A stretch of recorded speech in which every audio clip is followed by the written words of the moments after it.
Hey everyone, good evening.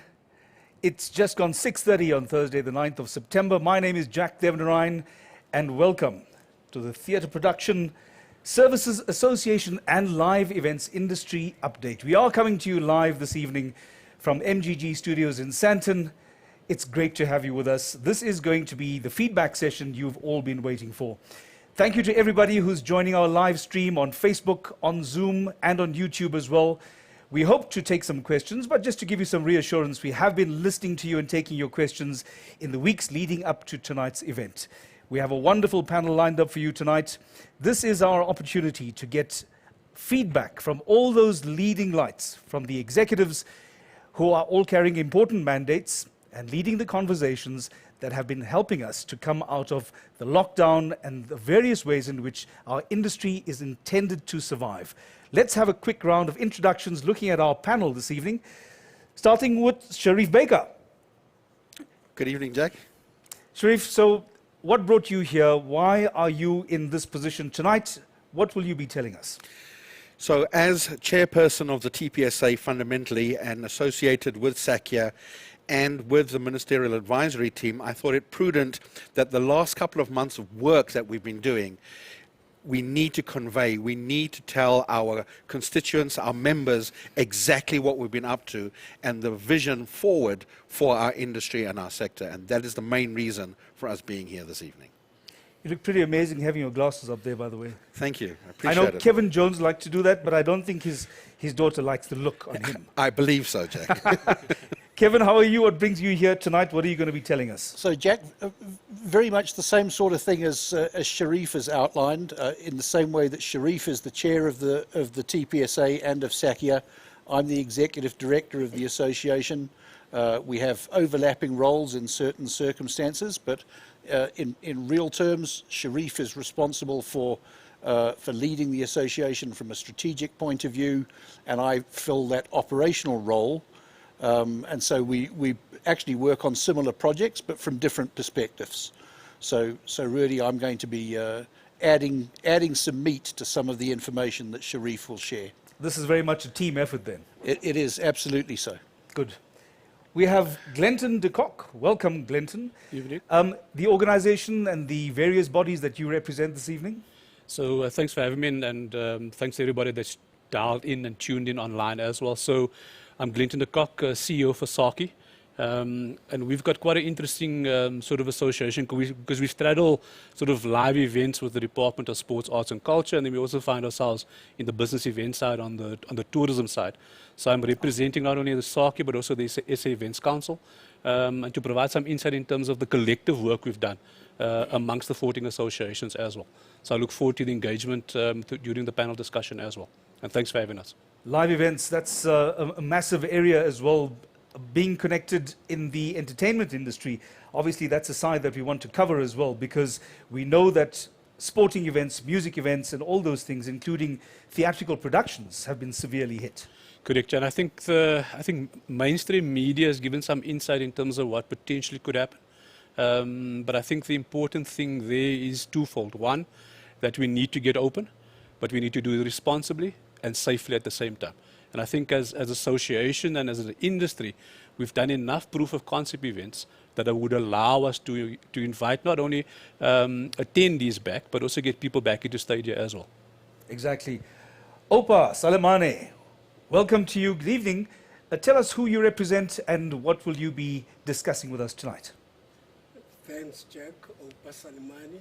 I'm the current Chief Executive Officer of the Jazz Foundation of South Africa. And of course, I sit on a number of different organizations. I'm the current Treasurer General of SAMIC. I also chair a transformation charter known as the Events, Technical and Production Services Charter, of which Glenton, myself, and Kevin are members of. And all these bodies that I'm sitting on are affected by the events that are taking place around the live events. Of course. Thank you. And I think we have to pick up the issue of transformation as we go through our discussion tonight. Sam, September Thank you for joining us. Thank you, Jack. And which organization do you represent tonight? I'm the Vice Chair of the Event Safety Council, which is part of SAACI, and we deal primarily with the one thing that kind of traverses all types of events, which is health and safety, disaster management, and just making sure that patrons are safe, as well as any of the talent that is taking part in any activity that's taking place in an event situation or an exhibition, or pretty much everything that falls under the word events or production. And part of that, I imagine, would be developing the COVID protocols. Yes, I think it is part of that, but also, we've worked quite intensively in the last year around reopening guidelines and documentation of that sort, but also kind of trying to get a standardized ideology around health and safety and disaster management across all the sectors and genres that are represented under that banner. Got you. Henrik Nemalili, good evening to you. Good to see you again. Good to see you, Jack. The How are you doing? organization that you represent tonight. I'm here as part of TPSA and SAACI, but mostly in the part of transformation because of the narrative that is out there, that is TPSA is only for a certain group of people and certain group of individuals, and the whole transformation is not even going to be seen or it's not even going to happen because it is representing a certain group of individual and group of people. So as a part of my involvement with TPSA, I want to make sure that there is standards and way of doing things that is across the board for everyone, yeah. And of course, you'll give us a progress update on where your work has taken you up to this point. Yes, definitely I'll do so. I appreciate that. Thank you so much. Heading up the panel on the extreme end of the studio, we have Trevor Mojela. Trevor, good to see you. Good evening, Jack. How are you? I'm pretty good, man. How are you doing? I'm good, thanks. Who are you representing tonight? Well, I'm the youngest member of the TPSA Council, I see that. and I was having a laugh earlier on with Oupa Salemane, and we were going through a journey where 21 years ago, I was... 12 years old. No, 21 years ago, in the year 2000, that was my very first gig at the Mogale City Jazz Festival. And he was saying, I'm shocked to see you still here. And I'm thinking, wow, it's been that long. I was 15 at the time, by the way. So you can imagine, that's why I'm still the youngest member of the TPSA Council. And a long way to go. I've still got a long way to go. I'd like to reach even beyond him. Yes, even beyond him, he says. Yes. Well, thank you so much for joining us, everybody. Let's get straight into it. And as we lead into our first questions that are going to set the context, I'd just like to say a very special thank you to Mark Gaylord and Denzel Smith, Denzel Washington Smith, apparently, for giving us the use of this wonderful space. This facility has just been made available for us and this particular engagement. So we really, really appreciate it, guys. Thank you all so much. Let's start, Sharif. Give us some context and background. We know that ever since COVID hit, industry, live events, music, theatrical productions, conferences and all of that were paralyzed. So you've got tens of thousands of people out of work. There was no realistic prospect of getting things going again unless there were some serious protocols in place. But we had to draw attention to what was going on because, as we know in the country, if you don't actually articulate the issue, chances are it's not going to be heard. And we need government support in everything that we do. What did you do exactly to try to get the attention of government focused on the needs of the industry? Jack, leading up to the 5th of August 2020, SAACI and the TPSA were actively engaged with government, or trying to get the attention of government, to make sure we were heard, seen and understood that we exist as a creative industry, whether you be technical, whether you be an artist, whether you be a safety officer. And it was every door we were knocking on was not being answered, and it was falling on deaf ears. many of the industry stalwarts got together and we created a product called Light SA Red, which I would like to call a passive resistance action to government for them to hear us and see us and know who we were and are. And I must say, it achieved great success. On the 5th of August, we managed to light up over 500 buildings throughout South Africa, not just Johannesburg. And by virtue of that, the media houses helped us along to gain that attention. And on that very day of Light SA Red, Minister actually reached out by virtue of his and delegated somebody to come and see us and engage with us on that day. And from there, we have now had a seat at the table with government to try and forge a way forward for everyone to understand that we exist as a creative industry, that we are not alone, that we can't be seen as just somebody that stands on a stage and sing, that we bring culture alive in this country, whether it be via poetry, whether it be via acting, whether it be by the technical person behind the camera that makes it happen for us, that we actually exist. And from that day forth, for the next couple of months, there was a lot of engagement via the TPSA, SAACI, and the various associations that we've joined hands with, especially under the banner of the SA Events Council, that we managed to engage with the Department of Sports and Arts and Culture, who are the custodians of our craft. Let's come back to all these organizations and your ongoing discussions with government. To Kevan now. Kevan, do you think the campaign was successful? How did you rate that? Jack, I think it was a huge success. If I look at the Light SA Red campaign and I compare it with similar events that were held around the world, we outperformed pretty much every other country that exists. It was an occasion where multiple stakeholders in our industry came together to demonstrate their support. There was a great deal of unity. We had very specific objectives within the framework of the Light SA Red campaign. So very specifically, we were looking for SAACI and the TPSA to be recognised as the legitimate voice of the live events industry. We were looking for government support for those charitable organisations that were distributing food and resources to people that were homeless and that needed access to those facilities. And actually, we achieved both of those objectives, certainly in terms of engagement with government, beyond our expectations.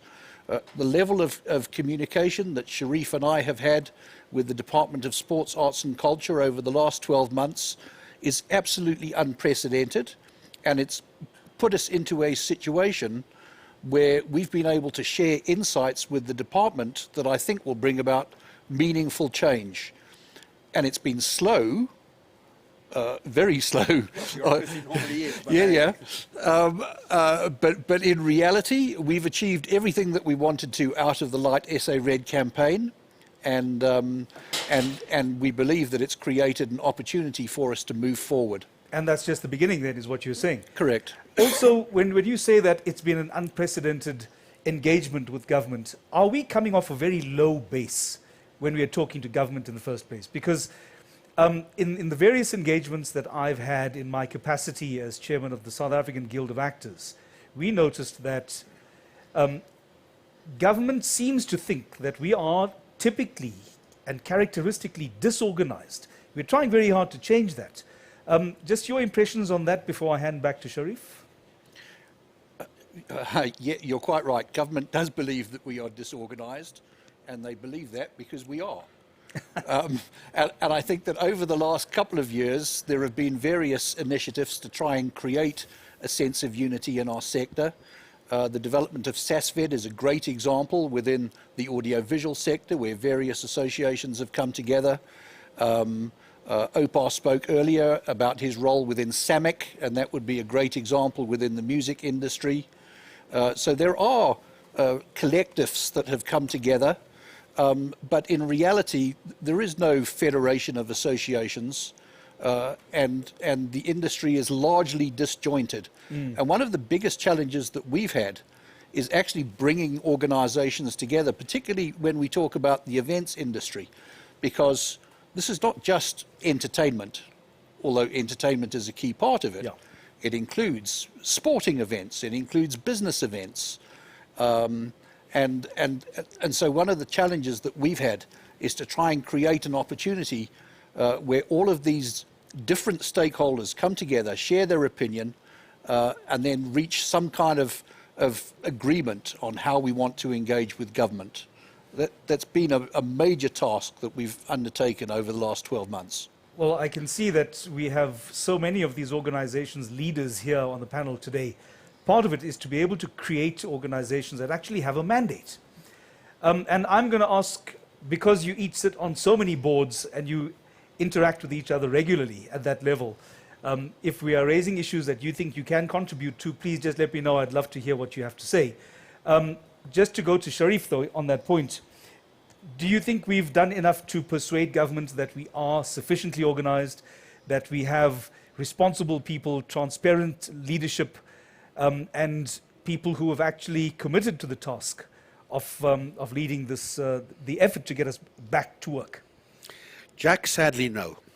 Not as of yet. And this became apparent because from August all the way up until January, there were various associations that were crying out, screaming, shouting, making a noise, trying to get government's attention.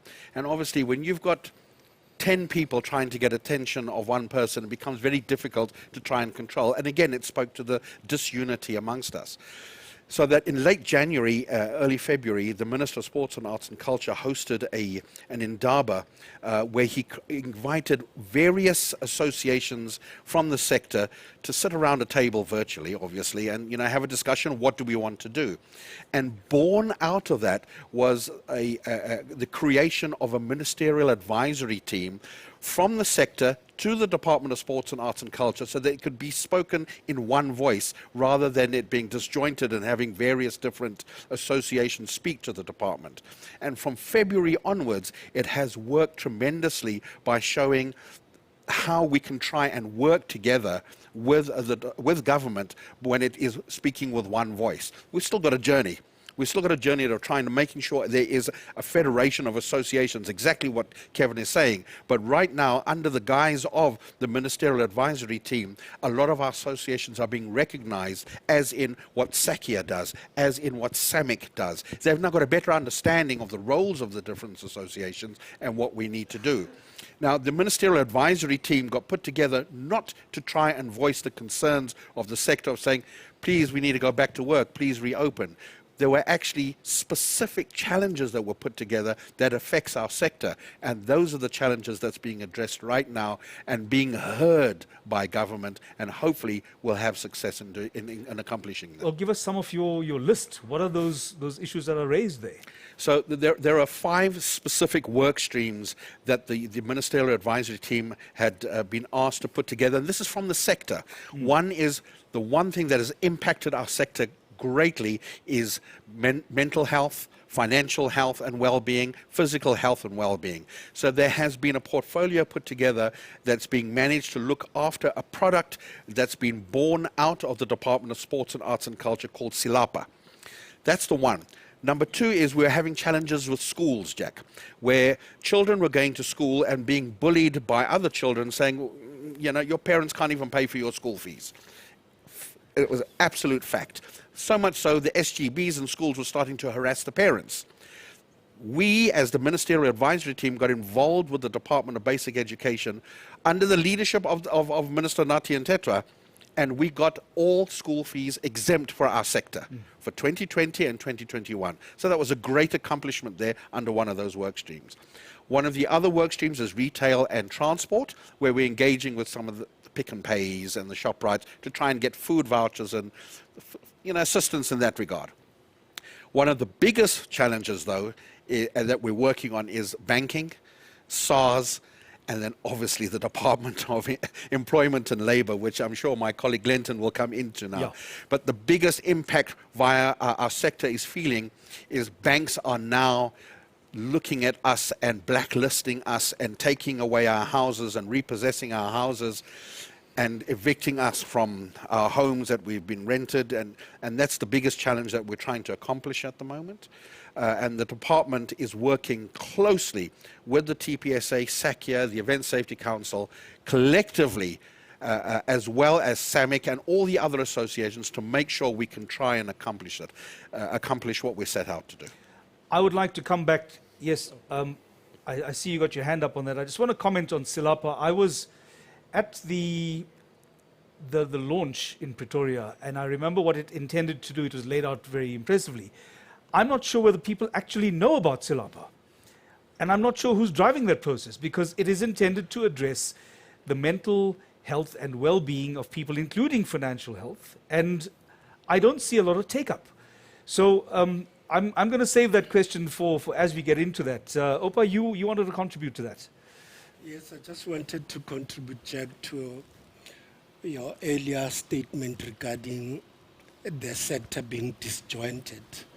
And Kevin had responded by saying, yes, it is disjointed in the sense that there isn't a federation. I want to sort of disagree with him in the sense that in the music sector, there is a federation now known as SAMIC. And before then, you would know the government created a federation called SIFSA, which was launched sometime in 2009 in Mangaung. And SAMIC is the only member association representing the entire music value chain that is representative of that. And of course, just to add to what Sharif was saying earlier, that we've been knocking on the government's door, and there hasn't been much of a response. It is so true. It hasn't been a response because I think the approach of the government has been that we'll impose the lockdown on this sector, which has been on a lockdown, if you recall, since March of last year to date. And what the government then did since that time had been giving away UIF tires funds, creating PSP funds. But those funds cannot go on forever. The only way that the government can succeed in reviving this sector is to open it so that the sector itself can regenerate its own value chain. Yeah, I think it's very interesting what you say. I'm going to come to you, Trevor, on that point. I think the comment you made about how government's effort to create an industry federation called SIFSA is part of why people consider that to be a failed effort. It's because an industry needs to create its organization and elect its representatives. They need to mandate those organizations instead of having those imposed, which is what many people feel is pretty much what SIFSA is. I just want to pick up Trevor very, very quickly, but I need to come back to the issue of the Department of Employment and Labour and SARS and all of that, which Glenton he just knows I'm coming to him. But first, Trevor, you wanted to make a point. I think I'll add on to what Oupa said just before you go to him, because it is in that regard. You know, genuinely speaking, the MAT did a wonderful job in trying to get the Department of Arts and Culture to try and rescue the entire sector. Though, how long will it last for? And I'm just going to make a simple example.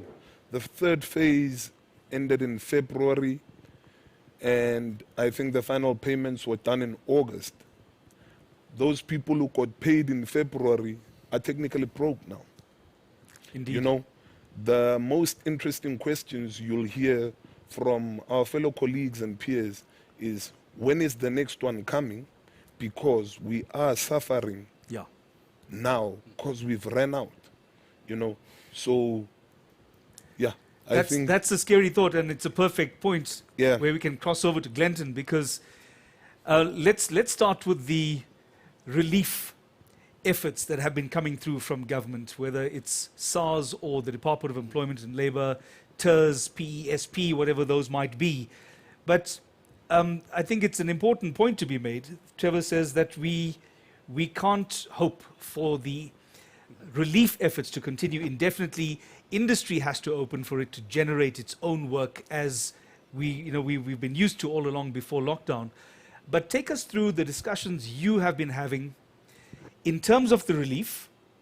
And there are also questions about how do we function as freelancers. The majority of people working in our sector are freelance workers. So does government acknowledge what it means to be a freelancer, and how do they make provision for that when they are offering their relief funding mechanisms? Yeah. So my thought process is clear. I've just seen a comment come out onto the screen there. Yeah. So the clarity that I always have when we're dealing, particularly UIF TERS or funding, and I've said this on a couple of occasions, our government system is not geared for entrepreneurship. Period. Right? UIF, the way that we have always known it from a department side is, I go there when I lose my job. I pay that every month.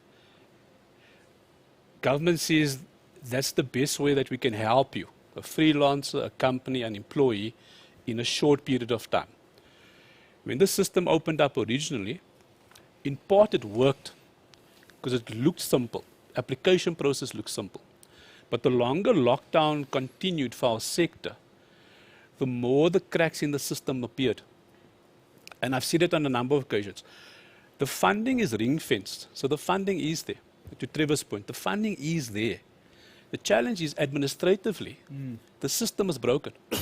It's completely broken. 3 weeks ago, and we've been running some sessions on a Saturday. So I look at a session we ran 4 weeks ago with UIF TERS. Commitment is made to say that in 10 days' time, your issues of appeals will be sorted. Still not sorted. So there's also a lack of appreciation and a bit of empathy from the department officials, because it's very difficult for an official that's been there for years now to work on a relief system. It's very difficult. The system was never set up for that. So what we've done as an association, and what we've done as a collective, is to sit at the table and not leave the table. Because there are many of us in this room, there's many of the guys behind the cameras that need their payments. And our commitment has been clear, that we're not going to leave the table because the payments must be made. We need to find, and we'll continue pushing, to find ways of how we can help the system become more effective. So as of this afternoon, and I'm hoping in the coming days I'm able to share that with everybody, try and answer some of the questions that have been asked. So where am I with my appeals process? Can the call center help me? I can't apply for the current window because I've got an appeal process. There's some companies that haven't been paid for a year. And those are issues that we're drumming down, because there are solutions and answers to those. It is to find a team inside the system that just works dedicated on the industry itself. Because part of the frustration, Jack, is that if I go through the different stages, the broader events industry has been part of that sort of relief process from day one. But over time, as the system changed, and yes, there were people that abused the system, particularly in the early windows, UIF has tried to close those windows up, and then we had that, the most dreaded thing that we did was, I think it was in window 4, window 5, they asked for your SIC code, your standard industry classification. And that in itself has caused all of the other problems around the appeal process. And to go back and forth the whole time. What we've appealed to do in the collective is try to create a bit of sort of flow to say, listen, company 1 to company 5, this is the issue. Can we find a solution to that?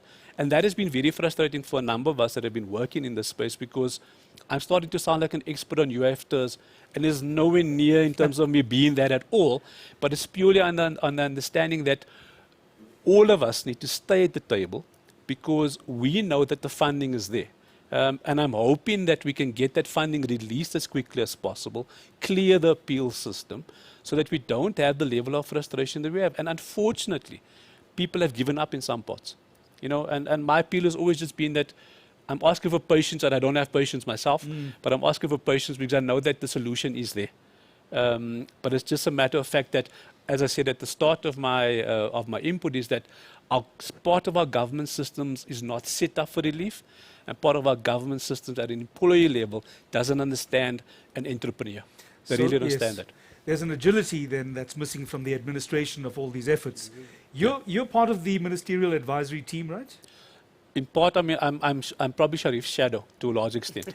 So I sit in the corner, I try to do all the technical stuff and get that done and dusted. Because I'm trying to imagine the advisory team as this body that includes the leading minds from various government departments and industry organizations, so that people are not working in silos. If you've got a freelancer who is having difficulty because he has a completely different tax code with SARS, is SARS represented at the ministerial advisory team so that they are talking to a representative from the Department of Employment and Labour?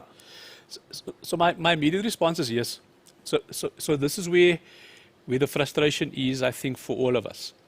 SARS's codes versus UIF codes versus what DTI has put into play, they don't correlate at all. Yeah. So part of what I've been saying to Sharif and to all of us is that if there's even opportunity for our industry, not only to ramp up our, probably popularity is the worst word I can think of on the spot here, but the ability to influence policy is exactly now. Right. You know, the ability in terms of what we've been speaking to SARS about, in terms of relief, the ability to change the SIC code, the ability to change all of those policies is now for us to do that. So while there's been part of us that said the pandemic is probably the worst thing to happen to us, there's also good of the pandemic that says we're at the table with the decision makers at our government level. Yeah. And I look at what's happened around the world globally, we're probably in the best position ever in terms of our colleagues around the globe.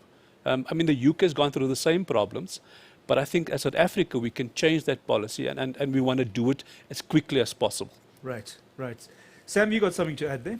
Yeah, I just think, I mean, just to add to Glenton's point, the people that work in these departments, it's the same people that work throughout before COVID even existed. So we're now in a state of emergency and there's a bit of chaos.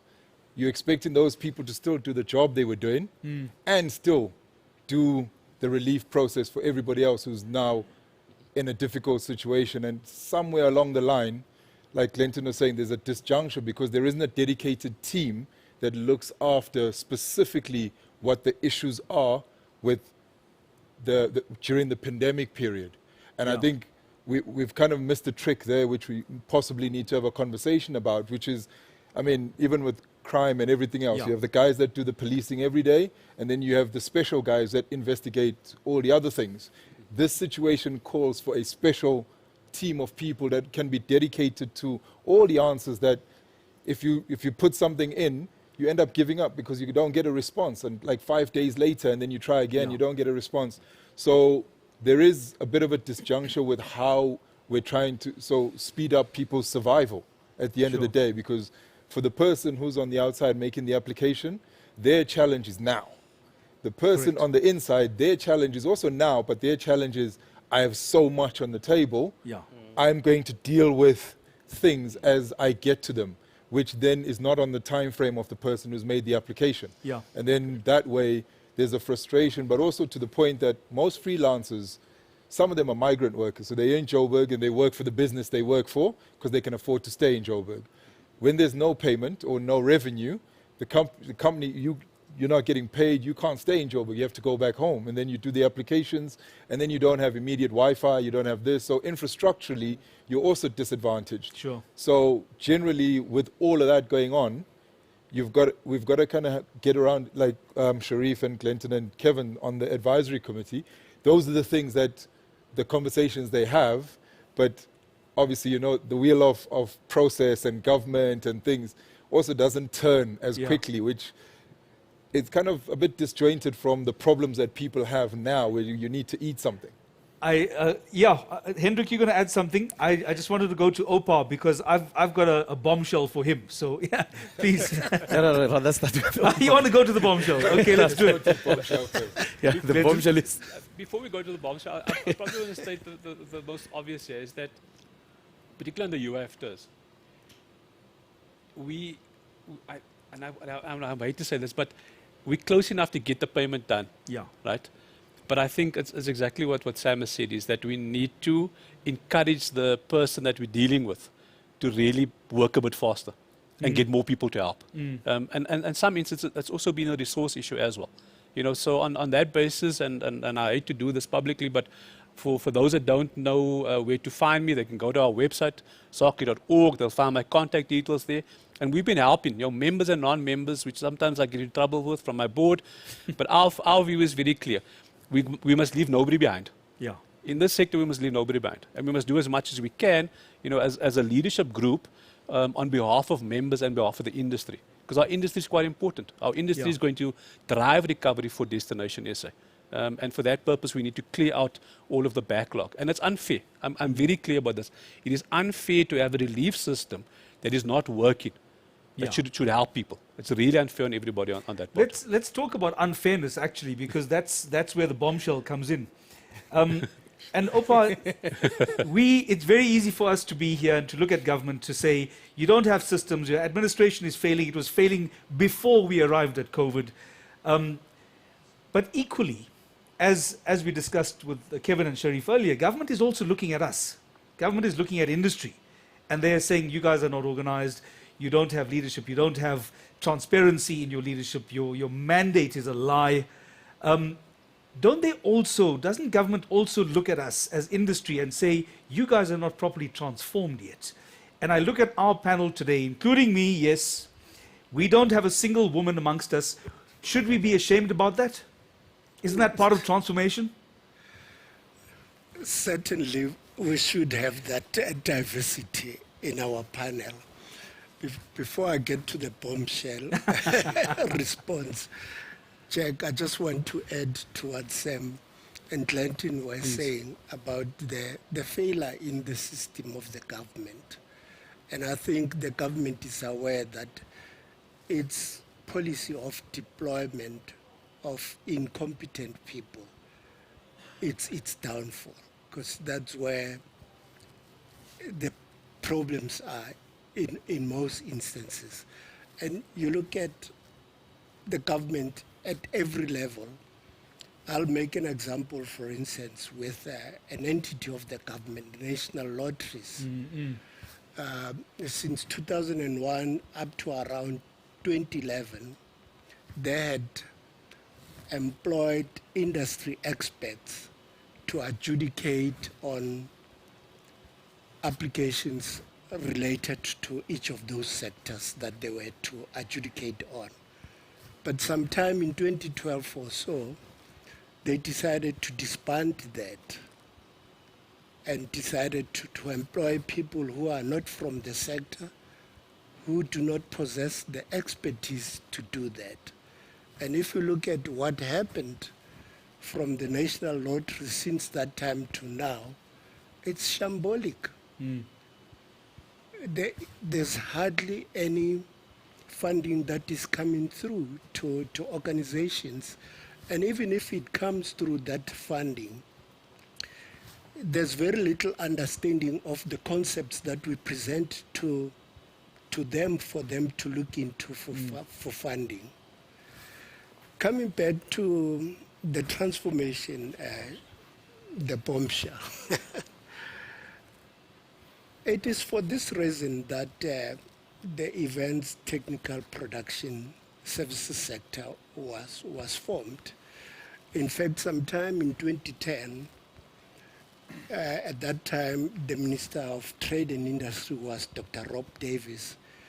A question was asked by the Portfolio Committee about the transformation in that sector.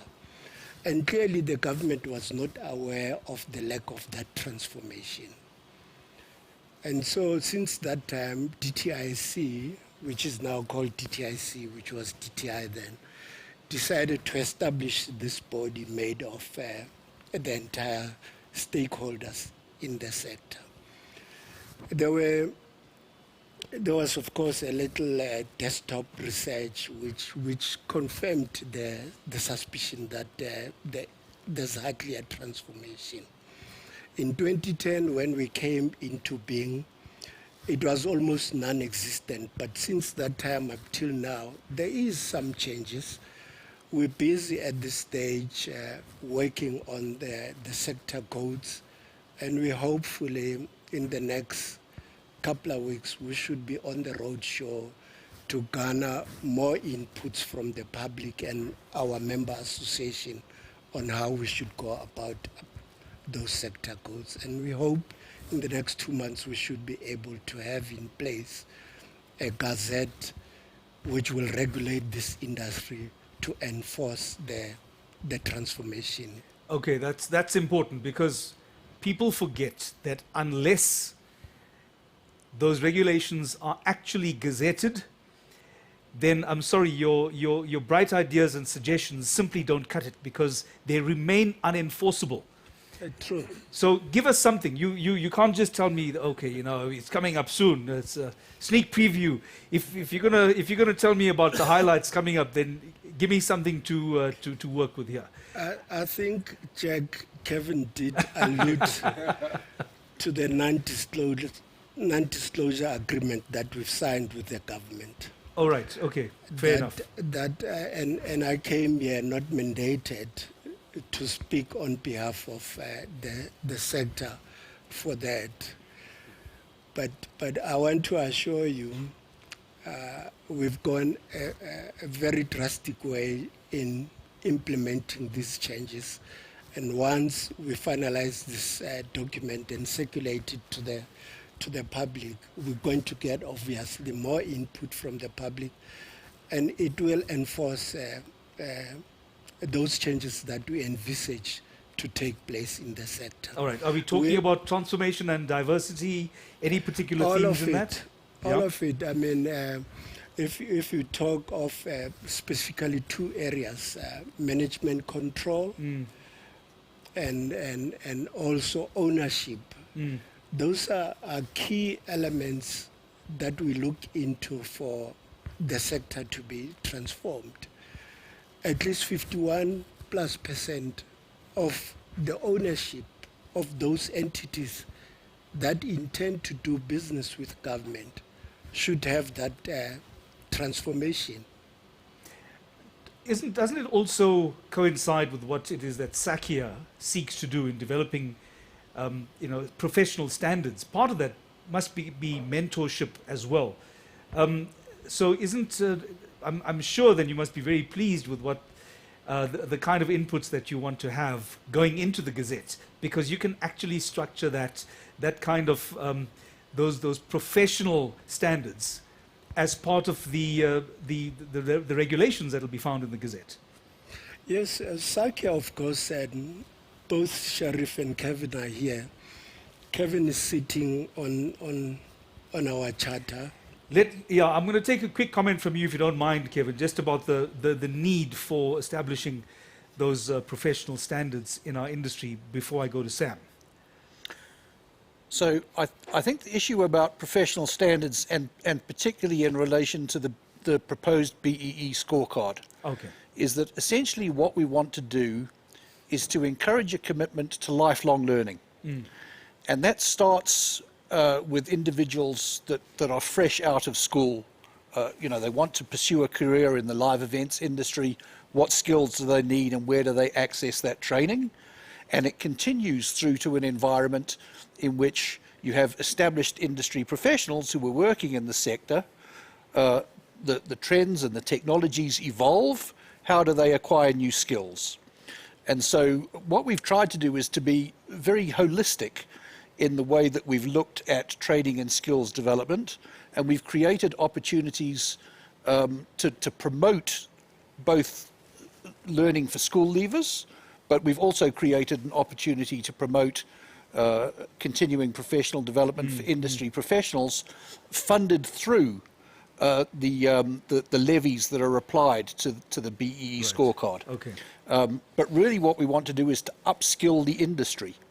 So it's, training and skills development is an integral element of the scorecard that we've been working on. Yeah.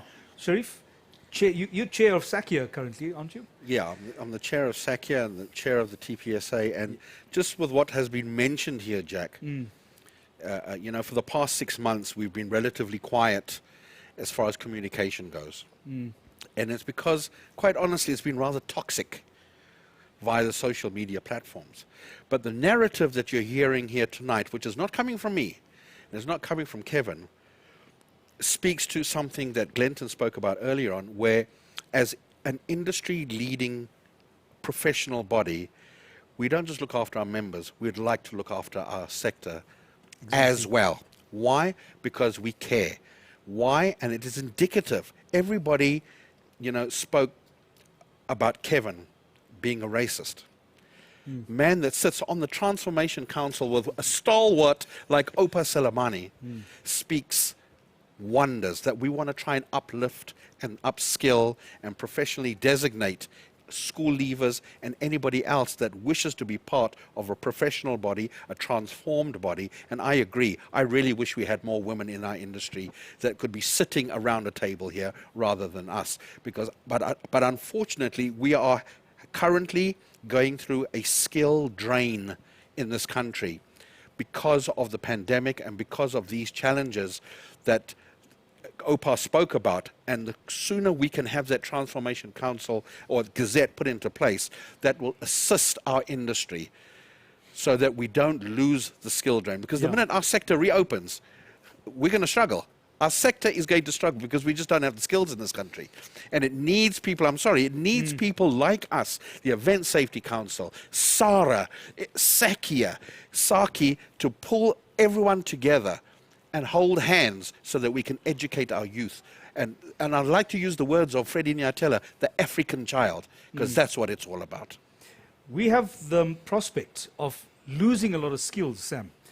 And at the same time, are the people who are left sufficiently educated and skilled to be able to manage events? I don't know, there are lots of hands going up on that side. We got Henrik and Trevor who are very eager to say something. Allow me to park my question, you know where I'm going. But let's just hear from Trevor. You wanted to say something for a while. Let me make you laugh, Jack. Yes. I think out of this entire panel, myself, Henrik, and I'll include Sam as well. Well, I won't include Sam. Myself and Henrik are more technical than anyone else. Yeah. And Sharif's got a point. A lot of people are leaving the country to go to work. I'll speak from personal experience. I came back from Nigeria in 2019 on the 31st of December I landed. I was due to return the 1st of April. I got a call before we got locked down, and the call was pretty simple because I technically had signed a 2-year contract, which means on paper I should be in Nigeria right now. And I got asked, lockdown is coming your way. You've got a choice. Are you coming over or are you staying at home? They gave me a week to decide. And in that week, all I knew about COVID is that it kills. It doesn't care about gender, race, or what country you're from. And my answer was, well, if I'm going to die, I'd rather die at home. Less admin for my family. Ask me today, You should have gone. and I should have gone. I would have gone. Because when you're looking at the damage that it's caused, even in my personal life, the fact that I'm sitting at TPSA Council, people tend to think he's got a lovely job, he's getting a fat check. No, we're not. We're actually volunteering our services, not for our own, for ourselves, but for the benefit of others. And like I said, I'm probably the youngest TPSA Council member. I'm only 36 years old. Yeah. You can imagine how much I could still get done if I chose to just up and leave and say, the South African entertainment industry will deal with itself. Let Trevor deal with himself for the sake of his family. So yes, we are experiencing a drain, but I've got faith in the country. Look, a very simple example. We're sitting in MGG Studios. It's a proudly South African company. And they've offered us these services. They're using South African technicians. And as South Africans, we are making this happen for the broader industry. I'll Not from a return to selfishness that point of view. because it's so Yeah. important that the technicians who are here are skilled, which goes back to the point I want to make with Sam. But Henrik, you want to add something? Yeah. No, my point comes back to what Sharif spoke about. The issue of transformation is quite very into my heart, because what people see and what Sam said about what is TPSA doing for me, what is the government doing for me. People are tired. Everyone is tired. I've been applying for 20 times or 5 times or 6 times. I'm not getting any response from the government. Is TPSA getting me sorted? If I apply from TPSA, what are they doing for me? What am I going to get from them? Why should I even join TPSA? Because it looks like they've got agenda that they are trying to push to say, okay, let's just get Trevor and Sam and then we are good. We are just going to deal with them as part of facial. But in reality, the agenda of TPSA is to push the white companies. The agenda of TPSA is to monopolize the business of events technical production by putting laws that are only favoring white companies. And that is the narrative outside there. Unfortunately, we need to change that narrative, because that is not the truth. We need to sit down and say, let's educate everyone to say, guys, come together. Let's put our minds in one basket. We've got our elders like Oupa here. We need guidance from them. Kevan, he's been in the industry for such a long time. But if people can see Kevan as a racist, like what Sharif spoke about, we're not going anywhere. No, we're not. We are not going to go anywhere. And labels don't help. We need to have actual engagements like this. We need this kind of address these perceptions. Exactly, because he is saying he's the youngest in the TPSA Council. He's got a long way to go. He's got a family to feed. But people out there think we are sitting here because we are getting some payment, and Morange Production is getting some money because he is close to Sam or close to Sharif.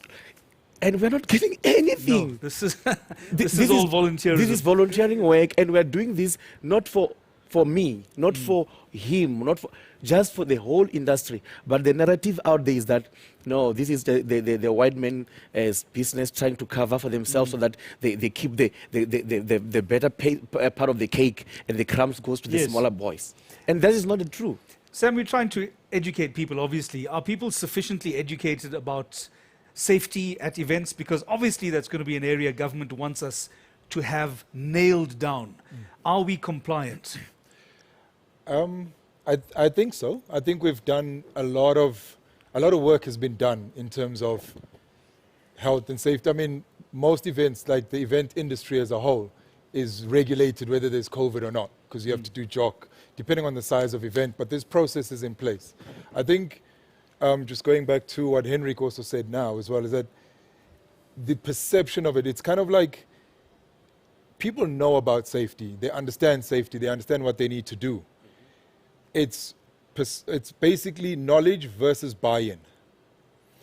If everyone's got a lot of knowledge, whether you buy into that knowledge or not is a different story. And that's where the sort of the rubber hits the road kind of thing, is that nobody does not want to do the things they're supposed to do.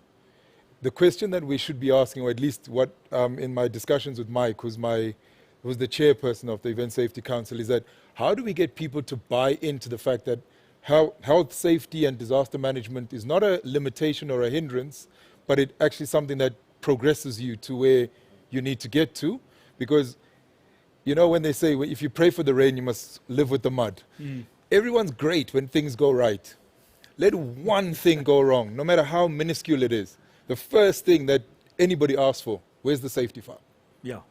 And if there's no safety file, then there's a problem now, because then it's all about going through the details. I have a friend who did an event with a dignitary at it, and literally he slipped and almost fell over in front of thousands of people. The first question after that happened, where's the safety file? Because he was in the line of fire at that point. And if he had not subscribed to or bought into the idea of having a safety file, doing the processes, having a safety officer, and those things, today he'd be in trouble. And whenever there's a disaster at an event, those processes that you've put in place are the things that will protect you later on as the organizer, whether it's a small little 20-man conference to a concert for 50,000 people. It's all an event. And this is what people tend to kind of forget, is that sometimes you think, oh, you know, I'm just putting a few people together in my house and I'm going to put a tent up and I'm going to do this. And then you get, like, for me as a personal experience is my sister's wedding. On the Thursday, the guy put the marquee up. I said to him, your pegs are less than 1.5 meter in the ground. You know Please fix it. And then I said to him, fix it, because if it blows away, it's going to be somebody's issue. Yeah. 5 minutes after I'd left him and driven out the gate, the wind came, picked up the marquee, put it on top of the roof, made a hole in the roof into the lounge. I had to come back. I said to him, but I told you this was the issue. And he says, I've been in this business for 20 years. Right. I've never had to do X, Y, and Z. I said, but it's the law. So, but at the same time, we have a lot of information. Like in the last year, we've got case studies from Europe, America, and because we all speak in the safety space to each other. So you take that information in. What we need to do with it, though, is find a solution that works for the area that you are in. We all want to be at the international standard, no doubt. But you've got to take what they implemented at Wembley Stadium may not necessarily be the same as what you would do for FNB, because the context of it, but the framework of it is the same. But the principles of how you then implement that is very important. So you can't take a first world solution and bring it to a country that kind of, I mean, we're semi sort of third world, first world, second world. We've got multiple economies in our country. And what we need to do is then make sure that the solutions we want to implement work. Like, I mean, we've got elections coming up. How are we going to work the health and safety around that so that those things don't become a super spreader? Because in reality, there's been no events for over a year, but the numbers have spiked. Things have gone up. And I mean, as much as rage and whatever happened in December happened and it was in the news, but the numbers were going up before that. So it's not necessarily that events are going to be the things that cause the problem. The problem is there.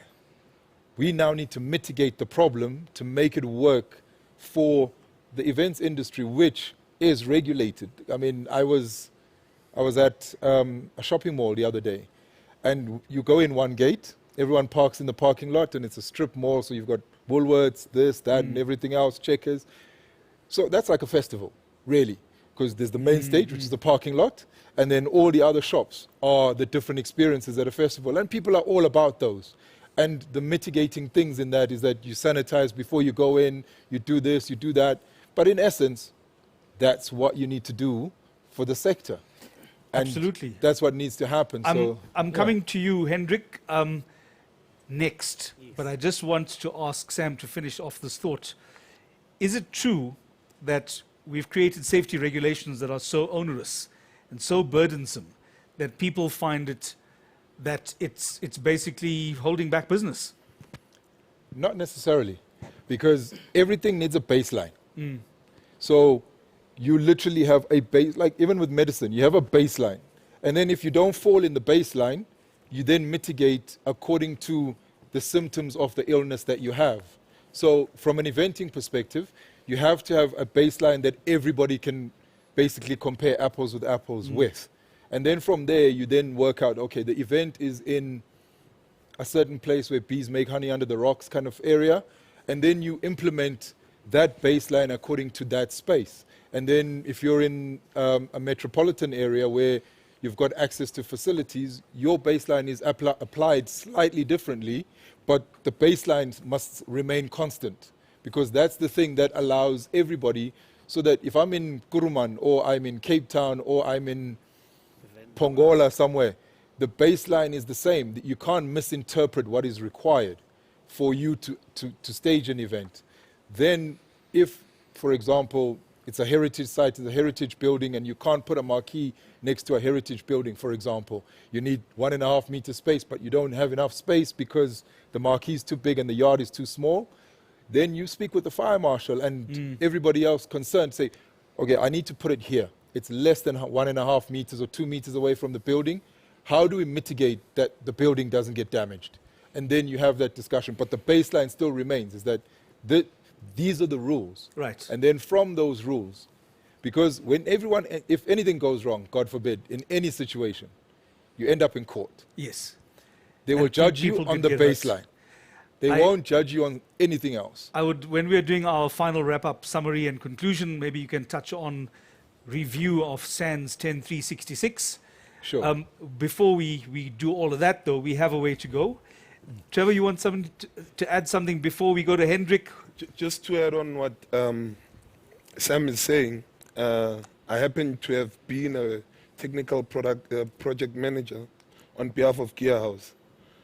And I've toured the country, believe it or not. And at the end of the day, that safety file gives you a base. I'd leave the Coca-Cola Dome or the Ticket Pro Dome, now I think it's called there. We buy cars. The We Buy Cars Dome. You'd have different rules from Johannesburg. When you get down to Durban and you're in Moses Mabhida Stadium, some of those rules don't apply. But because you know the rules of the industry, because you've got that base in that safety file, you just need to make a couple adjustments just so that you find yourself relevant in Durban. You follow their rules, you learn their rules.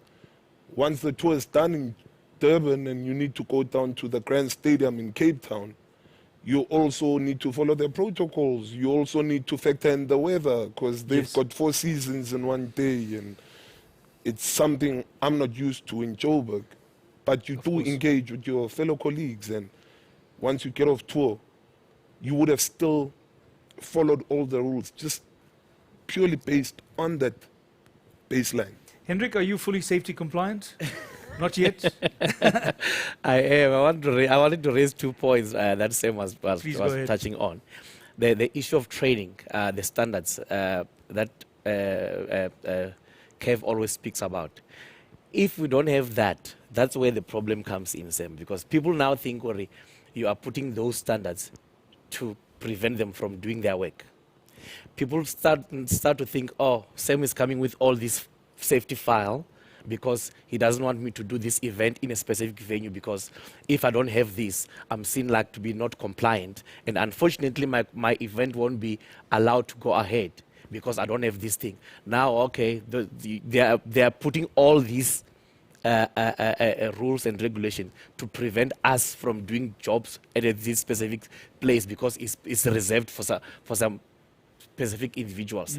So the training part of it, that I'm also advocating for everyone who's in the industry to join, and that you can have the lifelong training that you always speak about.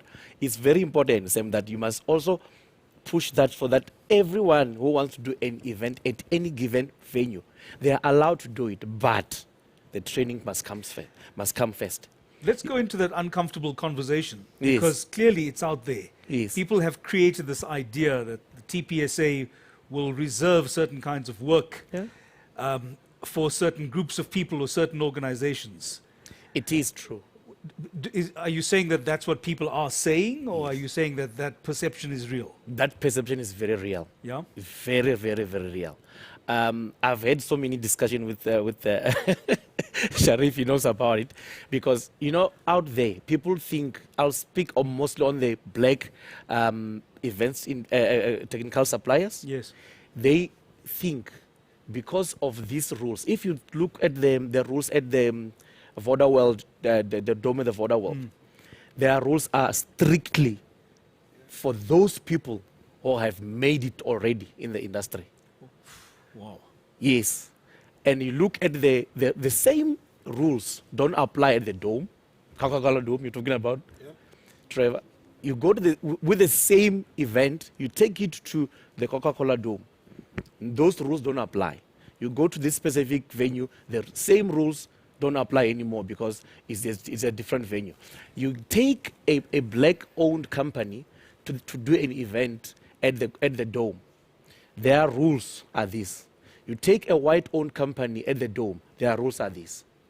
And you've had personal experience? I with have this? had personal experience. I can attest now. I can give you files.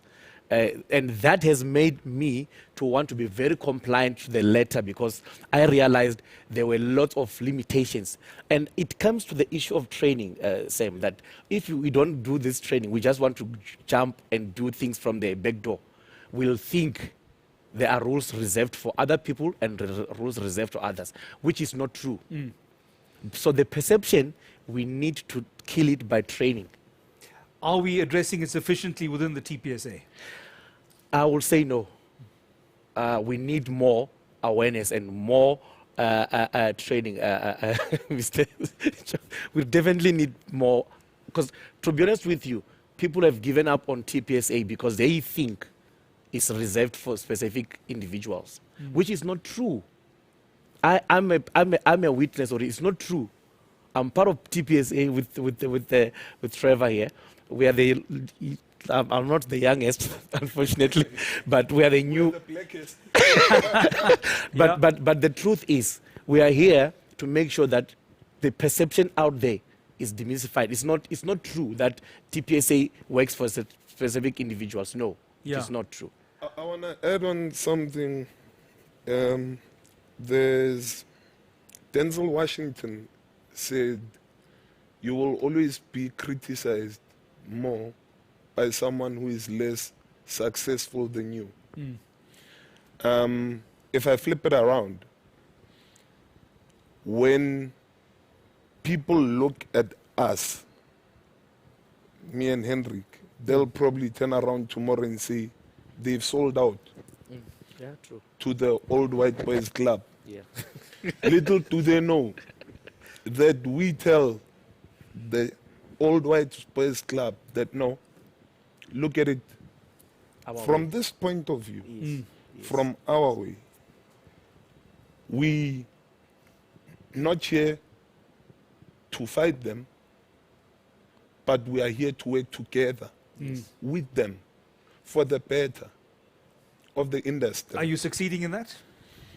Slowly but surely we are. Look, given the current circumstances and lockdown, it's even hard to get people to buy into an idea of unity.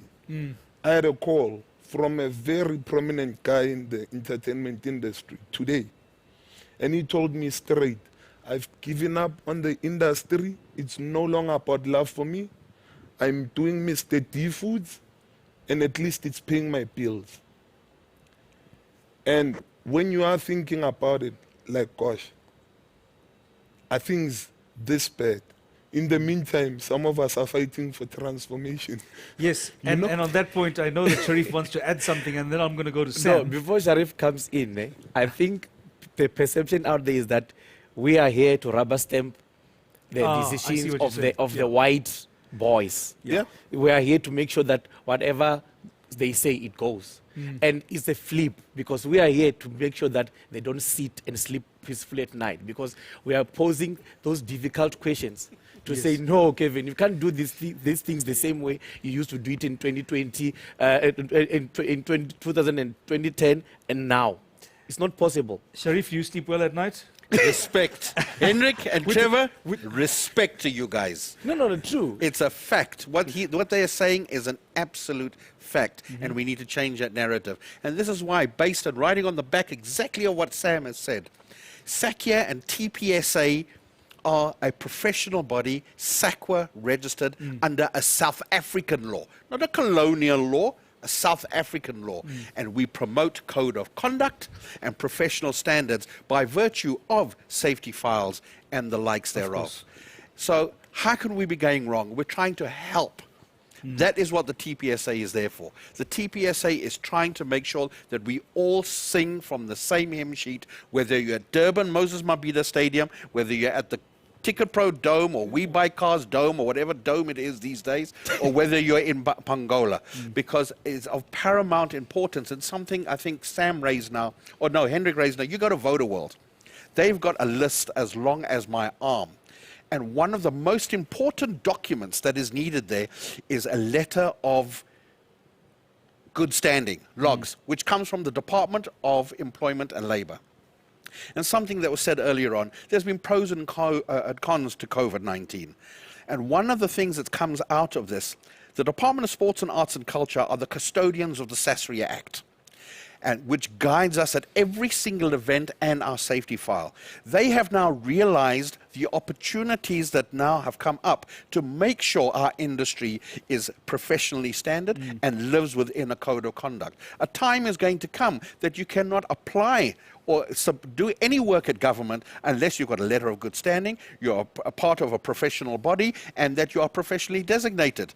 You need to be able to be qualified to go and do something. It's pointless filling out a safety file, and those of you sitting at home know that what a 37.2 is, and you fill that in and you stamp it and you submit it to JOC, yet you go and hire 10 freelancers or casuals from the side of the road to come in and do the job, and that same dignitary slips and falls on the stage. Who's liable? Yeah, yeah. So I respect Henrik, I respect Trevor, because this is a long time coming. The TPSA has been through trials and tribulations under the leadership of many of past chairs. And between myself, between Henrik, between Trevor, between David and Dave Tudor, industry stalwarts, we are attempting to make a change for everybody. Trevor, do people believe in the changes that you're talking about, or are you still fighting this misperception? We always will. We always will. Look, there's another quote by Heather. I just forgot her surname. She said, transformation is a journey without a final destination. So take it like this. We need to start at any given point. And when we think we are done, we need to accommodate newer ideas, other people that might have not been included in the previous step of transformation. So we will never reach a destination, because as time goes by, we still need to evolve, you know. Yeah. I'll make you an example. Look at technology. I learned sound engineering using an analog disc. Now we're so deep into digital that when you go for a digital course, whether it's at, what's Duncan Riley's? DWR. And they keep bringing them up and they keep bringing them up, and you're like, but why are they getting more complicated? And you say to yourself, well, at one point, the analog disc was complicated. So now that we've moved to digital, as they keep improving, you also got to improve. So as a technician, I also need to transform in terms of skills. So even as an organization, we'll just have to keep building. And once we feel that, oh, we've done our work, then we know we are making a mistake. Sure. Then there's clearly somebody out there we are not listening to.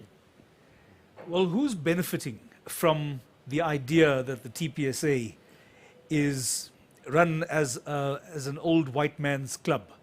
Who benefits from creating that kind of division and fracturing of the organization and the industry as well? Who benefits from that? Look, nobody benefits. Let's just be honest. Nobody benefits. I'll make you an example. If COVID had a color, we'd say that unfortunately, as we sit here, you are Indian, he's colored, he's white, I'm black. And unfortunately, those are races. And throughout the entire world, it's a problem we are constantly having. I was watching Formula One, and I looked at those drivers' steering wheel.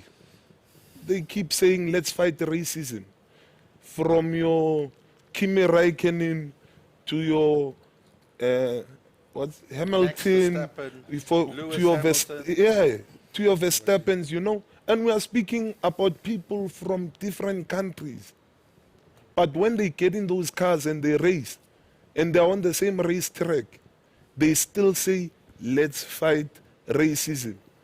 Now, I don't want to make it a race issue. It's not why we are here. I just want all of us to be aware that if it's happening in Formula One, what's stopping it from entertainment? So if we could just change our minds, and that's what I'm saying, if COVID had a color or a race, we would say that.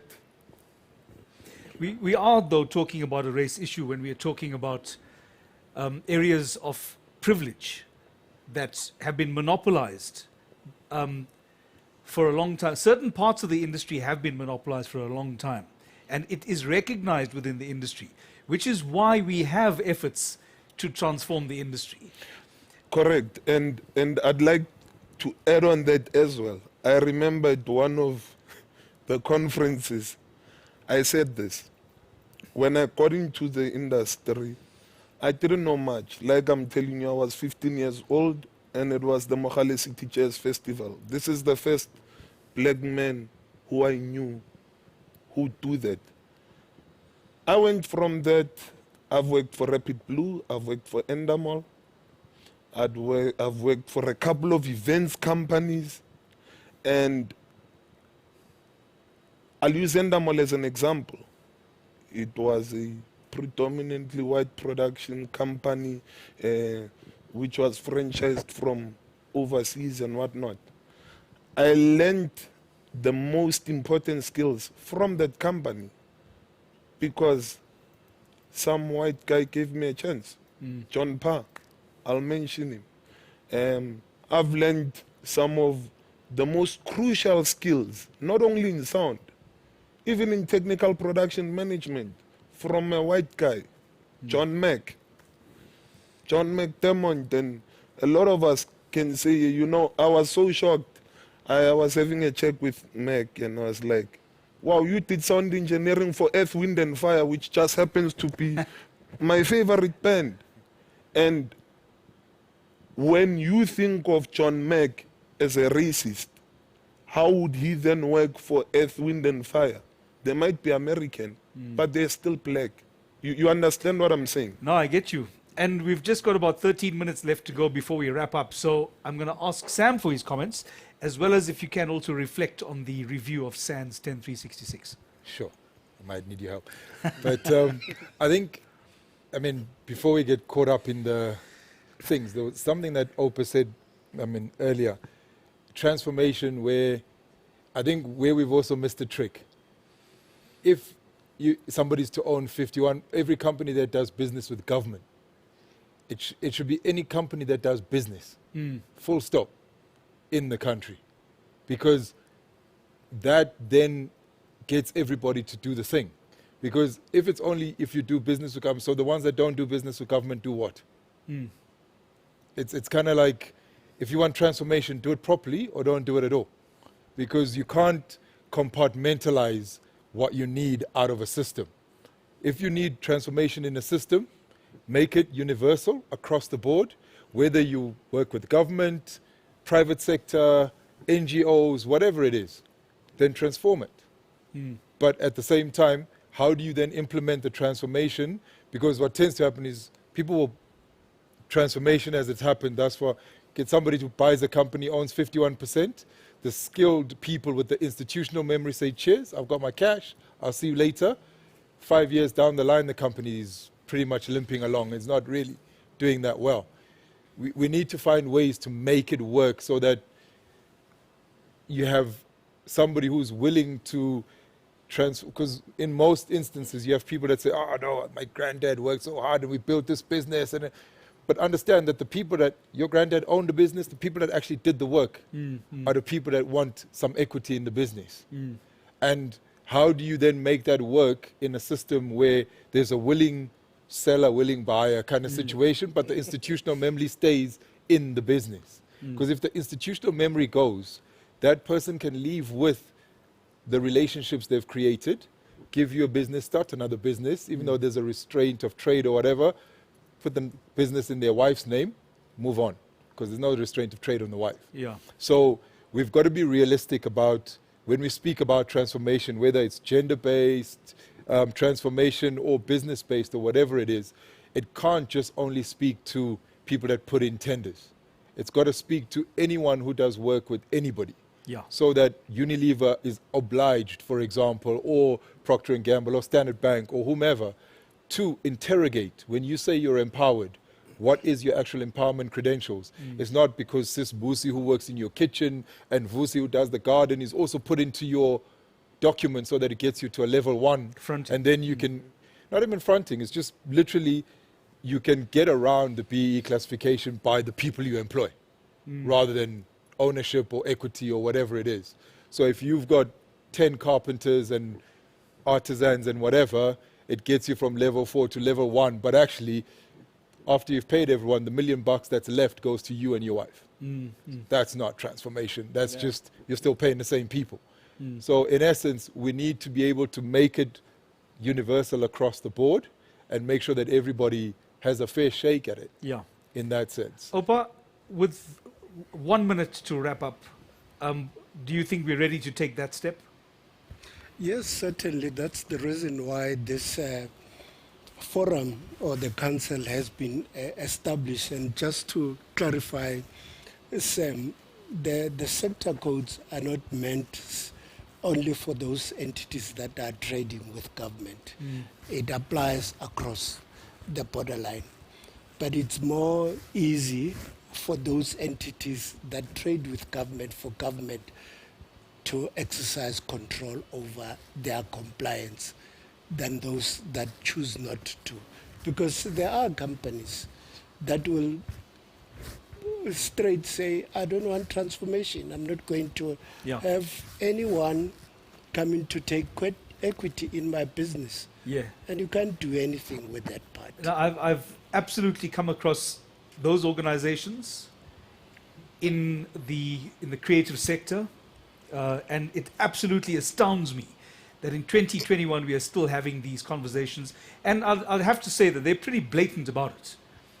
They are pretty unapologetic, and they simply have stuck the stake in the ground, and they say, this is my piece of the industry and I'm not moving from here, and you're going to have to take me out in any other way. But you know, this reminds me, this is exactly what it is we are hoping to get. Glenton, when we have engagements with government, it seems not. We don't always want to give them the full message about the truth of the industry and those organizations that are actually holding us back. So do you think government actually has a good idea about this, or are we not being truthful enough? I mean, listening to the conversation, and as an invited guest, because I mean, I'm not a TPSA member or SAACI member. I'm from a different. I'm from the industry, but from a different association as such. I think the frankness of the conversation is a reflection of the frankness of the conversation with government. Because and I'm looking at the team behind the cameras and that. You know, without them, we can't get the content out. Without content, they can't get the technical side out. So for us to recover, and it's part of me always speaking about the collective and the collaboration, we all need each other. And if we're not frank about what we want from each other, this sort of hide and seek, this sort of agenda issue will always be there. So I think the clarity that we have in our conversations with government, and I look at the tourism industry as well, is pushing the transformation. Government sees this as an opportunity to transform industries across the board. And I think with the work that Oupa and the rest of us have done, I'm encouraging us to understand that I need you, you need me, and individuals, whether at a leadership level or at an association level, needs to push for the betterment of the future generation. Because in some instances, with respect to all of us, except for Trevor, who keeps telling us he's the youngest here. Keep saying it, man. He keeps saying it the whole evening. So I'm sort of saying to myself, so let me say then to the young kid on the block, if the older guys on this side of the room don't push that agenda, his generation and the next generation will sit here in 10 years' time and say, but they didn't do it for us. Yeah. You know, so I can't blame my father and my grandfather for where I am now. I must use the opportunity to say, what can I leave as a legacy? And for that reason, I'm appealing, as I always do on a daily basis, is we all need to work together. Because our industry is going to open. We're going to go back to work. But some of these legacy issues should not hold us up. Because let's face it, we've lost 18 months of revenue. Yeah. We've lost 18 months where skills has gone. And we've lost 18 months where we're not able to actually entertain ourselves. And the legacy issues should not hold us up for another 18 months. You know, I think within our democracy and the, you know, the progressive constitution, I think as a country we're so transparent at times that we actually forget that our frankness comes across as being rude and as offensive at times. Where as a collective, I think we're tired of corruption. Yeah. We're tired of hide and seek. And many of us, including myself, wants to ensure that my kids or grandkids, if I ever have them, have a better country than what we have at the moment. And to a large extent, as I said earlier, I look at what other industries and associations have done globally. South Africa is in the top 2. We are in the top 2. So I think what we are looking for is a changed industry, but an industry that is not only safe and responsible, but that drives the economy of the country as well. And we can bring more people into the industry. I think we've got an opportunity to bring more skills into the industry. And yes, I'm sad that we're losing that skill. But I think with all of us around the table and the guys again behind the cameras, we'll do as much as we can to make sure that we still have an industry.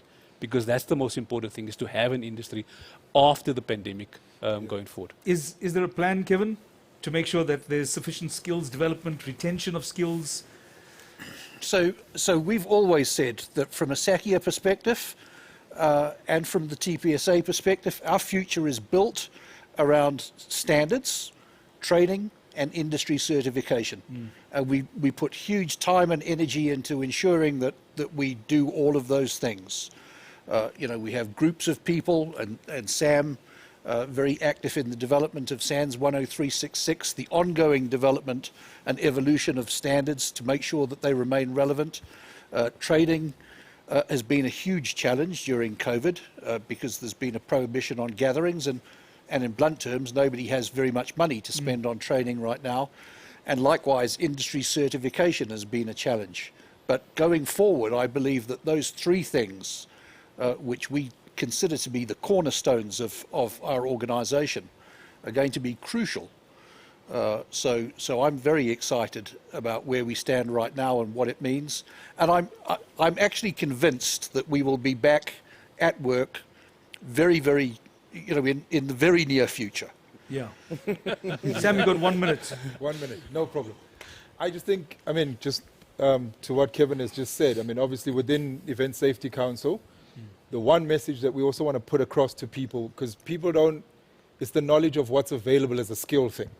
So we've got professional designations and things for safety officers and safety practitioners that is available. You can do a course now, which is, I think it's ratified by SAACI as well, I think it is. Okay. And so we also need to let young people, and like younger than Trevor, because 36, you can't even be in the youth league anymore. No longer in youth league. But I think it's important to also let people know the other things you can do in eventing. Because everyone either wants to be in front of the camera or the guy operating the desk or whatever.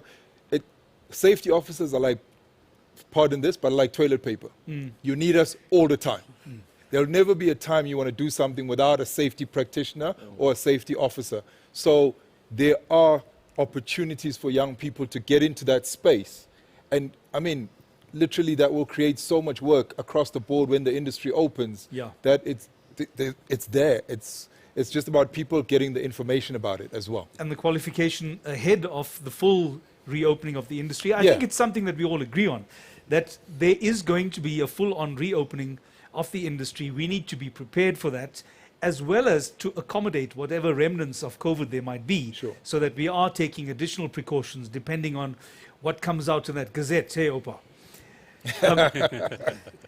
Let's get a final word then, Sharif.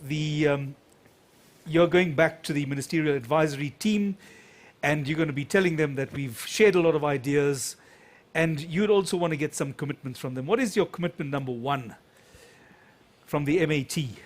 So the commitment that we want from the MAT together with government is for us to continue working together, to bridge that divide that is, or perceptive divide between government and the sector. And that is the most fundamental reason. And for us as the TPSA and SAACI, for all of us sitting around the table, is to try and work with government to combat this pandemic, to combat COVID-19. And the best way of doing that is vaccination right now, because then it brings us all back to work, make sure we can do skills, employ safety officers, train safety officers, and make sure transformation can take place. Everything that's been discussed here tonight is for that fact and that fact alone. Is there resistance about the vaccine mandates coming from industry? Do you have arguments about that, or is there consensus that, yes, we all need to vaccinate to get ahead? No comment. How do we end on that anticlimax? With 5 seconds to go, I just want to say thank you to the panel, thank you to everybody who's joined us streaming. It's been wonderful chatting to you. My name is Jack. Good night. Thank you. Good night. Thank you, Jack.